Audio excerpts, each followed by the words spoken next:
Bismillahirrahmanirrahim. Assalamualaikum warahmatullahi wabarakatuh. Innal hamdalillah nahmaduhu wa nasta'inuhu wa nastaghfiruh wa na'udzu billahi min shururi anfusina wa min sayyiati a'malina. May yahdihillahu fala mudilla lahu wa may yudlil fala hadiya lahu. أشهد أن لا إله إلا الله وحده لا شريك له وأشهد أن محمدا عبده ورسوله لا نبي بعده.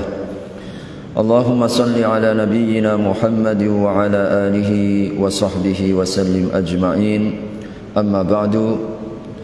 Segala puji serta syukur marilah kita panjatkan kehadirat Allah Subhanahu wa taala atas rahmat serta taufik kepada kita bersama di kesempatan malam hari ini. InsyaAllah kita akan mengawali ayat per ayat dari surat Al-Ankabut.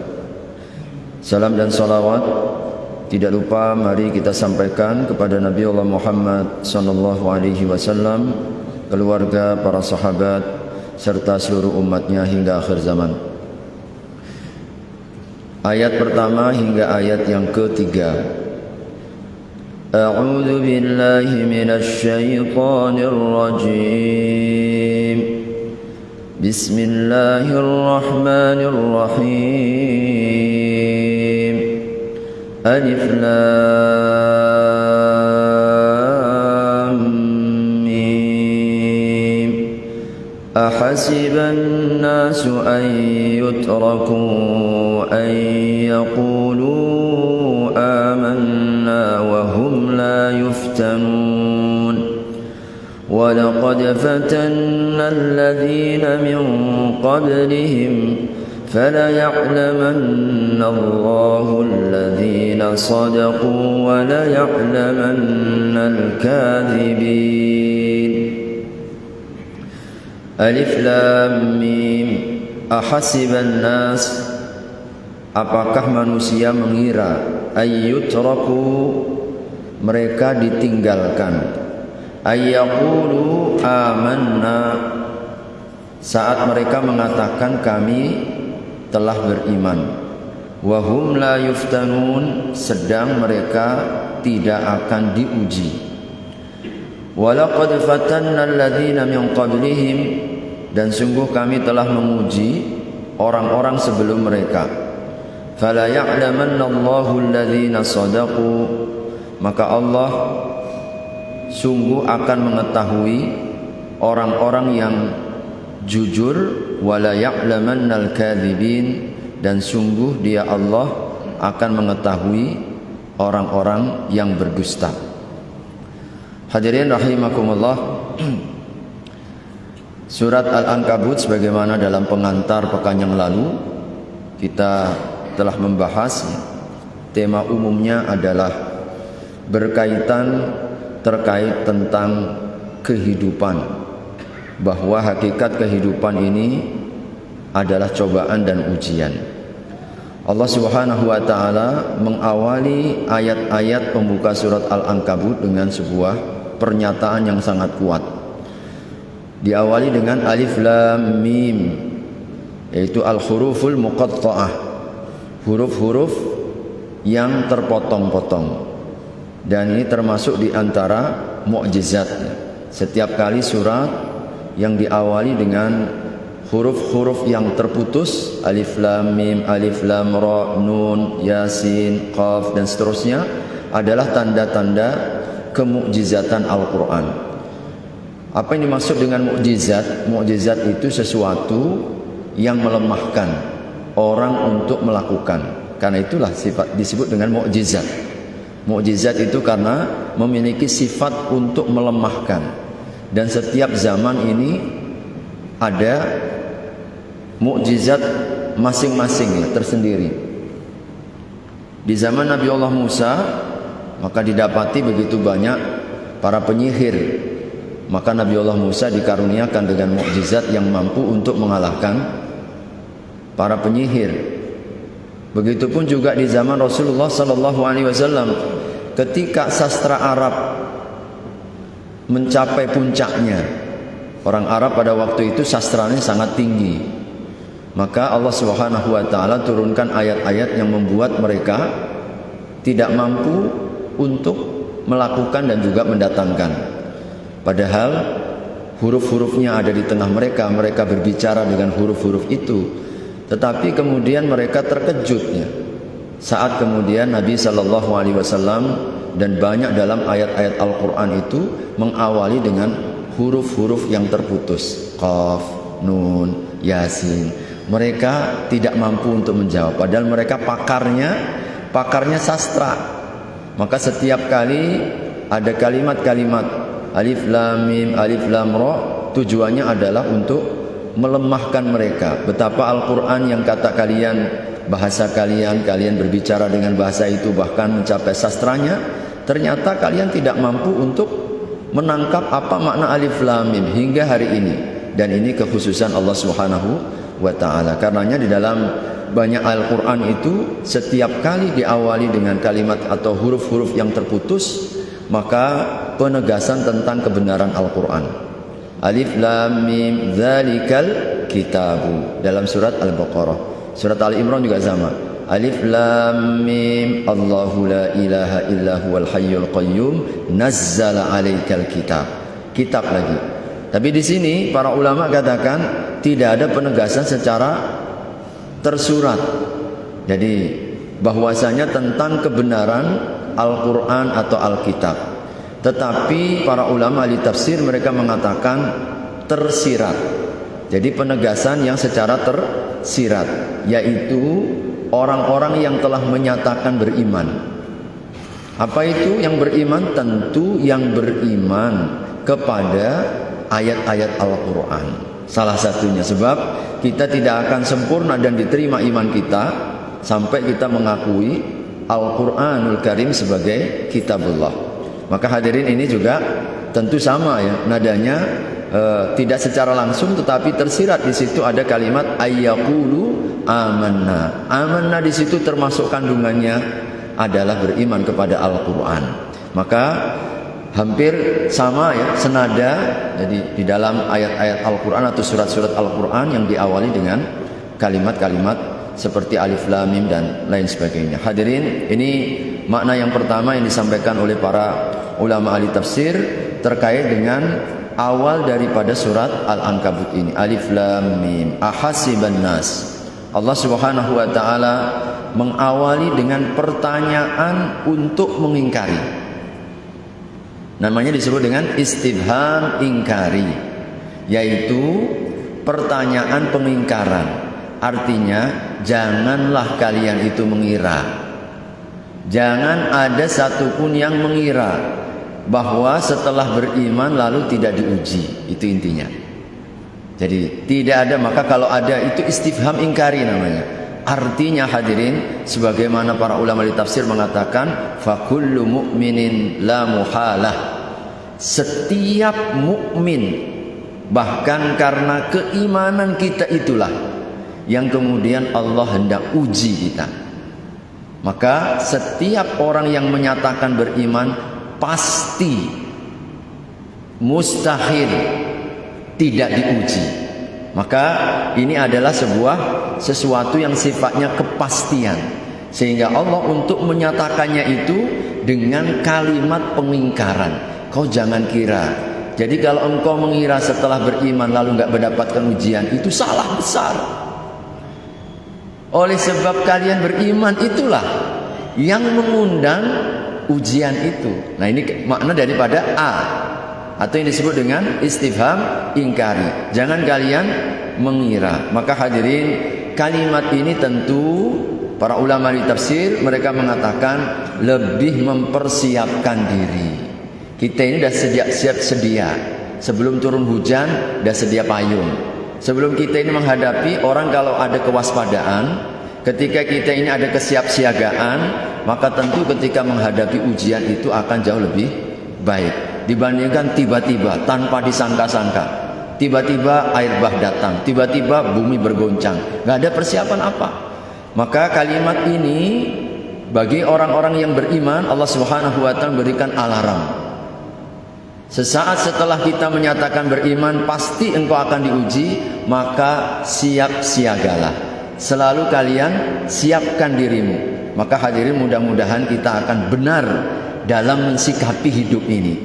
Sebab kalau kita ini sedang diuji, hadirin, pilihannya ada dua, tidak ada yang ketiga. Kita lulus atau kita gagal. Itu saja itu. Tidak ada pilihan lain. Karena ujian itu pasti, dan ujian itu hanya dua saja pilihannya. Kita lulus dalam menghadapi ujian ini, atau kemudian kita gagal. Tentu setiap orang yang beriman, yang berakal, tidak ada satupun yang ingin gagal dalam ujian. Anak-anak kita, Pak, kalau gagal ujian, tidak lulus, nangis, ya kan? Sedihnya luar biasa. Bukan saja anaknya, orang tuanya juga sedih. Maka kita dalam hidup ini sesungguhnya sedang diuji oleh Allah Subhanahu wa taala. Maka ayat ini mempersiapkan hati, mental bahwa kita sedang proses dan tahapan ujian Allah Subhanahu wa taala. Yang namanya diuji, hadirin, berarti belum ada yang mendapatkan dia lulus, dia tidak lulus. Sampai kapan? Sampai selesai ujian. Ujian ini baru selesai kapan? Sampai kita mati baru selesai. Ujian itu baru selesai ketika ajal datang. Selama kita ini masih hidup, belum ada yang disebut sukses atau gagal. Yang kaya belum tentu sukses, yang miskin juga belum tentu gagal. Seorang pejabat setinggi apapun pangkat jabatannya, bukan berarti dia adalah orang yang sukses. Belum tentu juga orang yang rakyat biasa dia seorang gagal. Boleh jadi yang pejabat dalam pandangan kita, sesuatu kemuliaan, pangkatnya tinggi, dia gagal di mata Allah Subhanahu wa taala. Dan boleh jadi orang yang rakyat biasa, susah hidupnya, tapi lulus di mata Allah Subhanahu wa taala. Karena timbangannya bukan lagi timbangan manusia. Maka di sini yang kita kemudian harus menangkap apa yang kita harus jadikan sebagai standar. Maka Al-Quran meletakkan kita standar, indikator, ciri-ciri orang-orang yang lulus. Maka hadirin, ini sesuatu yang menjadi kaidah, ya. Walaqad fatanna alladzina min qablihim. Ayatnya kemudian melanjutkan ayat keduanya. Ayat ketiganya, walaqad fatanna alladzina min qablihim. Sungguh kami telah uji orang-orang yang sebelum mereka. Hadirin, ujian dalam hidup memberikan isyarat melalui kalimat ayat ini, sunnah kauniyah madiyah, yaitu satu ketentuan yang pasti dalam kehidupan ini dan telah lalu. Artinya dari dulu, bukan zaman kita saja. Dari semenjak adanya kehidupan sampai nanti berakhirnya kehidupan, tidak akan pernah berganti. Sunnatullahi allati qad khalat min qabl wa lan tajida li sunnatillahi tabdila. Itulah ketentuan Allah yang telah lalu. Dan ketentuan ini tidak akan pernah berubah, kapanpun dan dimanapun, sebagaimana dulu. Jadi kalau kemudian ayat ini, hadirin, pada saat Nabiullah sallallahu alaihi wasallam, Muhammad sallallahu mendapatkan ayat ini, beliau kemudian melihat, sebelum-sebelummu wahai Muhammad pun juga mendapatkan ujian. Maka kita pun juga ketika hari ini, giliran kita ini,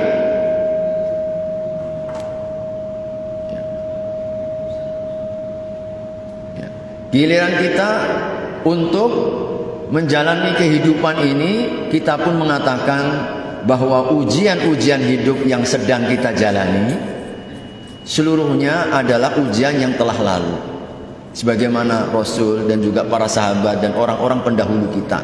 Hadirin rahimakumullah, maka ini sunnatullah yang tidak akan pernah berulang. Nabi SAW beliau pernah menyampaikan dalam satu riwayat hadis Bukhari dari Khabbab bin Arad, ya, syakauna ila Rasulillah sallallahu alaihi wasallam, kami telah mengadu kepada Nabi, wa huwa mutawassidun burdatan lahu fi dhillil Ka'bah. Beliau sedang duduk bersandar di sisi Ka'bah. Faqulna lahu, kemudian kami mengatakan kepadanya, ala tastansiru lana ya Rasulullah. Wahai Rasul, tolonglah doakan kami untuk menang. Kami sudah tidak tahan lagi. Berat ujian ini, berat dalam beban perjuangan ini. Ala tad'ullaha lana, Doakanlah untuk kami agar kami mendapatkan jalan keluar, agar kami mendapatkan kemudahan. Ini adalah saat di tengah kuatnya dan dahsyatnya ujian ketika datang. Khabbab bin Arad ini datang kepada Nabi mengadukan rasa sudah nggak mampu lagi. Karena begitu beratnya ujian 13 tahun pertama di kota suci Makkah. Maka tatkala Khabbab bin Arad menyampaikan ini kepada Rasulullah, qala, Nabi kemudian mengatakan apa? Kana ar-rajulu fi man kana qablakum, dulu orang sebelum kalian itu yuhfaru lahu fil ard, dibuatkan itu lubang, fayuj'alu fihi, lalu kemudian dilemparkan ke dalam lubang dan sumur itu, fayuja'u bil minsyar, lalu kemudian didatangkan gergaji, fayudau ala ra'sihi, lalu kemudian digergaji di atas kepalanya, fayushaqqu bithnain, lalu kemudian terbelah menjadi dua, wa ma yasudduhu dzalika an dinihi, semua yang dilakukan mereka dibakar api dalam satu lubang api, lalu kemudian digergaji dari ujung kepala sampai ujung kaki terbagi dua. Apa kata Nabi? Ma yasuddu dzalika an dinihi, sedikit pun tidak pernah membuat goyah agama mereka.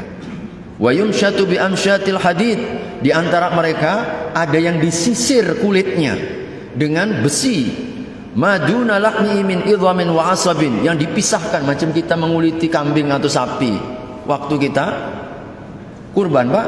Nabi menjanjikan ada orang yang sebelum kalian dulu dikuliti macam kita menguliti kambing atau sapi waktu hari raya kurban, sampai dipisahkan antara kulit dan dagingnya. Subhanallah. Wa ma yasuddu dzalika an dinihi, sedikit pun semua itu dihadapi dengan kesabaran tanpa goyah agama mereka. Wallahi. Nah di sini hadirin rahimakumullah, memberikan harapan. Pertama, Nabi memberikan ajaran apa yang kita hadapi sesungguhnya orang sebelum kita lebih parah lagi. Nah, kita baru mungkin dicaci, kita mungkin baru diludahi, kita mungkin baru dibilang ini, kasih gelar itu. Dulu sebelum kalian lebih hebat lagi.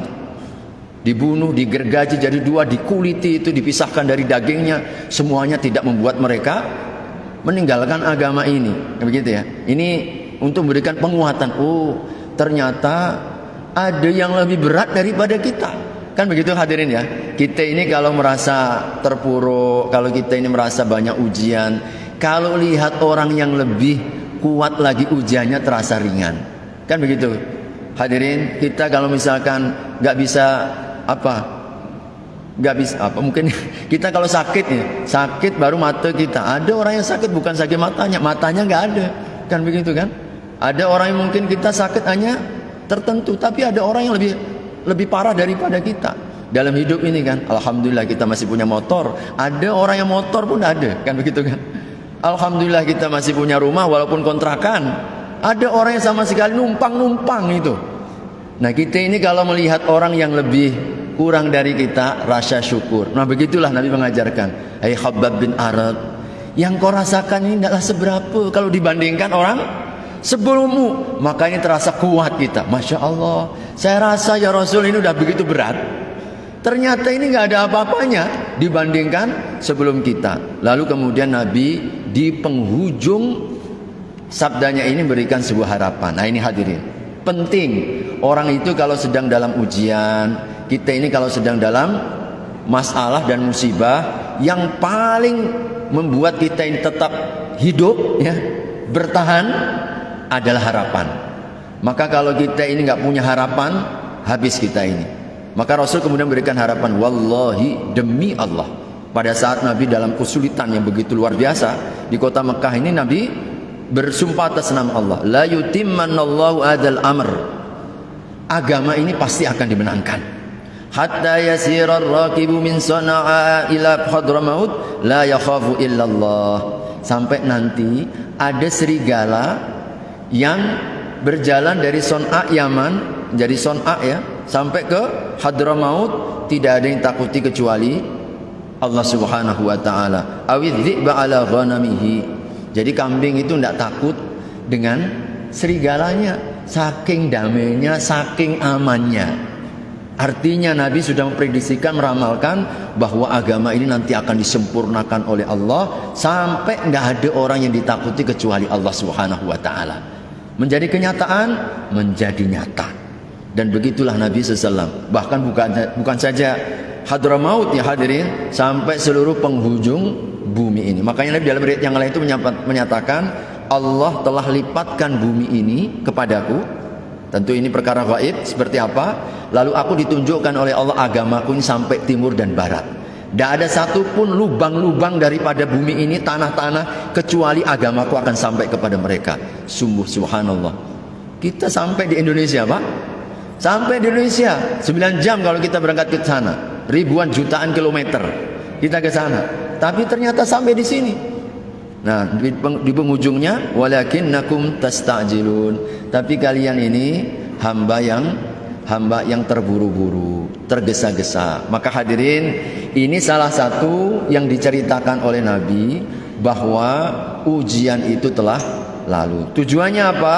Allah lanjutkan di penghujung ayat yang ketiga ini, fala ya'lamannallahu alladhina shadaqu wa la ya'lamannal kadzibin. Hadirin, ujian diberikan dan sunnah ketentuan yang tidak berubah kapanpun, dari dulu hingga hari ini sampai hari kiamat, sepanjang kehidupan ini eksis dan wujud, maka insya Allah akan selalu ada ujian. Allah memberikan rahasianya. Kenapa ya Allah Engkau beri ujian kami? Apakah Engkau ingin menyiksa kami? Apakah Engkau ingin membebani kami? Apakah Engkau ingin menzalimi kami? Enggak. Ternyata Allah tujuannya, aku ingin tahu shadaqu atas kadzibin. Ini kan? Fala ya'lamannal ladzina shadaqu wa la ya'lamannal kadzibin. Jadi ternyata ujian itu adalah untuk memilah dan memilih siapa yang layak untuk menjadi pemenang. Ya. Sebab kalau iman itu hanya sekedar kata-kata hadirin, semua orang bisa mengatakan, semua orang bisa menyatakan. Tetapi kata-kata itu baru akan terbukti kalau dengan ada ujian. Begitulah kita, Pak, kalau waktu ujian, mahasiswa anak-anak kita diuji. Ketika ada ujian, baru tampaklah di situ. Tampak apa? Mana orang yang disiplin, mana yang nggak disiplin, mana yang baik, mana yang buruk, mana yang layak untuk naik kelas dari yang tidak naik kelas. Allah pun juga ingin membedakan mana orang yang imannya ini kejujuran, shadaqu, wala ya'lamannal kadzibin. Maka hadirin, para ulama ahli tafsir mereka mengatakan ditudhhira haqa'iqan nasi wa ma'adinihim. Allah hendak melihat, jadi melihat emas-emasnya hati manusia. Karena hadirin, ujian itu seperti menempa emas. Kita untuk membedakan emas dari tidak, ini batu belian atau tidak ya, hadirin, kan dengan ditempa. Kalau emas itu kalau dibakar semakin melelehkan, merontokkan yang enggak emas. Tapi kalau emas tetap emas, dia akan tetap emas. Tapi kalau kemudian karat, itu yang akan rontok dengan pembakaran besi. Begitulah sesungguhnya ujian dalam hidup itu untuk merontokkan karat-karat yang menempel di emas-emas hati orang-orang yang beriman, agar ketika kita hidup ini penuh dengan keimanan yang murni. Sebab Allah nggak ingin kita datang menghadapnya masih bercampur-campur hadirin. Nah, inilah tujuan Allah Subhanahu wa ta'ala. Sehingga hadirin, kadang-kadang ya, para ulama di tafsir juga mengatakan, kadang kita ini nggak tampak emas iman kita pada saat kita dalam kondisi senang. Ya, baru tampak emasnya, imannya itu baru muncul, dan boleh kita katakan 90% berhasil. Rata-rata manusia itu kembali ketika diuji dengan kesulitan. Baru ketika kelilit utang, doanya mantep, tiap malam nggak pernah tinggal sholat malam, Quran dibaca. Untuk apa? Doa, ya Allah, aku dah khatamkan 10 kali, ya Allah, bayarkan utangku. Biasanya rata-rata begitu. Ketika kita sedang sakit, subhanallah, hati terasa lembut, Pak. Karena udah kita ini kalau udah sakit itu yang dekat, yang dalam bayangan kita apa? Ajal, mati. Mau apa di bawah ini? Nah, orang kalau ingat mati ini, hatinya lembut, banyak doanya, sholatnya khusyuk, ya, bisa lebih panjang. Itulah kadang-kadang kita ini baru tampak imannya itu dengan ujian. Dengan ujian. Makanya Allah Subhanahu wa taala dengan ujian-ujian hidup itu sesungguhnya untuk merontokkan itu agar kadang-kadang kita ini mudah terlena. Dan dunia ini mudah melenakan kita, hadirin. Mudah melenakan kita, lalai kita. Maka dengan ujian sesekali kasih sakit, sesekali kasih susah, kasih ujian, itu untuk mengingatkan kau ini adalah hamba. Kau perlu aku. Datanglah kepadaku, mohon agar diberikan solusi. Hadirin rahimakumullah. Ya, tiga sebab ya, ini kesimpulan saja hadirin ya. Ini saya tambahkan saja. Orang itu sebab diuji itu untuk tiga ini. Secara umumnya ini yang membuat kita selalu memiliki harapan. Kalau diuji Allah itu tidak memutuskan dosa. Ya, jangankan yang berat hadirin, Nabi SAW beliau sampai katakan hatta syaukah allati yushaku biha, sampai pun tertusuk duri, maka semuanya menjadi kifarat. Ma min nasabin wala wasabin wala hammin wala nasabin. Tidaklah kesusahan, tidaklah kedundahan, tidaklah rasa sakit yang kita hadapi hatta syaukah, sampai pun kalau kita tertusuk duri, maka seluruhnya kafaratun, akan menjadi kifarat. Orang yang merasakan ini akan redha dengan keputusan Allah. Allah tidak beri pahala kita, benar. Orang ketika diuji, sesungguhnya Allah tidak memberikan pahala yang tidak terbatas. Innama yuwaffas sabiruna ajrahum bighairi hisab. Dalam satu riwayat hadis itu disebutkan, Allah kalau tahu ingin mengangkat derajat seorang hamba, lalu amalnya nggak mencukupi. Dalam riwayatnya seperti itu, Allah akan uji dia. Lalu Allah akan beri taufik dia untuk bisa bersabar. Lalu diangkat derajatnya tanpa hitungan. Karena hanya yang disebut oleh Nabi SAW, minimalnya dua yang kita lihat. Pertama, yang tanpa hisab itu sabar. Yang kedua, yang tanpa hisab itu puasa. Ya kan? Sabar. Innama yuwaffas sabiruna ajrahum bighairi hisab. Allah sempurnakan pahala yang bersabar itu tanpa hisab. Rasul juga sebutkan as-saumu li wa ana ajzi bihi. Puasa itu untukku dan aku yang akan menghitung balasannya. Hanya Allah yang tahu. Kenapa puasa kok sama dengan sabar? Karena memang puasa itu separuh dari kesabaran. Makanya orang yang berpuasa pahalanya pun juga tidak terbatas. Karenanya hadirin, dalam hidup ini para ulama sampai katakan, hadirin, kalau kita ini hidup tanpa diuji, kita meninggal atau menghadap Allah dalam keadaan jatuh pailit. Kenapa? Tidak ada dosa yang merontokkan. Dosa kita buat, nikmatnya banyak, tapi kita ini maksiatnya besar. Rasa syukurnya kita kecil. Maka hadirin, dengan ujian itulah kita itu sesungguhnya sedang dibersihkan. Dan Allah hendak meninggikan derajat, ya. Meninggikan derajat. Dalam satu riwayat hadis itu disebutkan nanti pada hari kiamat, ketika ada orang-orang yang diuji oleh Allah Subhanahu wa taala, banyak berdoa, tapi masih belum mendapatkan apa yang dia doakan. Ketika sampai di akhirat nanti Allah tampakkan begitu besar dan agungnya pahala, hingga manusia sebagian hambanya mengatakan, cobalah kalau dulu aku nggak usah dikabulkan doaku. Andai kata aku seperti dia ketika diuji bersabar sampai meninggal. Subhanallah. Maka ada seorang wanita di zaman Nabi SAW datang, ya Rasulullah, doakan aku. Kenapa? Aku ini selalu pingsan karena kesurupan. Jadi ada seorang wanita kesurupan, selalu kesurupan. Maka itu hadis Ibnu Abbas, ya. Beliau menceritakan, mau nggak aku tunjukkan kepadamu seorang penduduk surga, masya Allah, masih hidup tapi terjamin surganya. Ibnu Abbas kemudian menunjuk, tuh seorang wanita itu. Ditunjuklah, apa ceritanya Ibnu Abbas? Wanita itu, dia itu datang kepada Nabi, lalu mengadukan dia itu suka kesurupan. Beliau minta doa kepada Nabi. Nabi menawarkan, aku doakan engkau sembuh, tapi nggak ada jaminan surga. Atau engkau bersabar dengan keadaan ini, tapi engkau dijamin dengan surga. Apa pilihan wanita ini? Ya Rasulullah, kalau begitu aku bersabar dengan keadaan sakitku ini. Yang penting aku masuk surga. Cuma satu ya Rasulullah, yang aku minta kepadamu, tolong ketika aku kesurupan, jangan sampai auratku terbuka. Itu aja didoakan Nabi, sehingga beliau bersabar sampai meninggal. Kadang-kadang datang penyakit kesurupannya itu, dan beliau bersabar, dijamin dengan surga. Itulah derajat orang kalau bersabar, ya hadirin rahimakumullah. Karena kalau kita ini merasakan ini hadirin, kalau kita merasakan ujian kita itu besar, maka sungguh insya Allah nikmat yang Allah akan berikan itu sebesar lautan. Ini yang harus kita yakini. Al jaza'u min jinsil amal. Al jaza'u min jinsil amal. Balasan itu tergantung usaha kita.